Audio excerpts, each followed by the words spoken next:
তেমনই ফল। এটা দেখলে তো মনে করবে যে টমেটো, বাট না, টমেটোর মতো দেখতে হলেও এই ফলটা একদমই আলাদা ফল। যখন কাটবে সেটা কিন্তু খুবই চমৎকার, তবে এটা টক একটা ফল, আমি এটা জানি।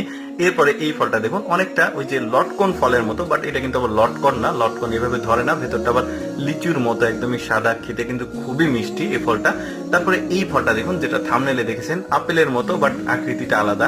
তারপরে এই ফলটা দেখুন, ভেতরটা বেশ চমৎকার ছিল, একদম থোকাতে ধরেছে। তারপরে এইটা দেখুন, মানে এটা আবার পাম গাছের মতো, বাট পাম গাছ কিনা আমি শিওর না, আপনারা জানলে কমেন্ট করে জানাতে পারেন। এই ফলটাও বেশ চমৎকার ছিল।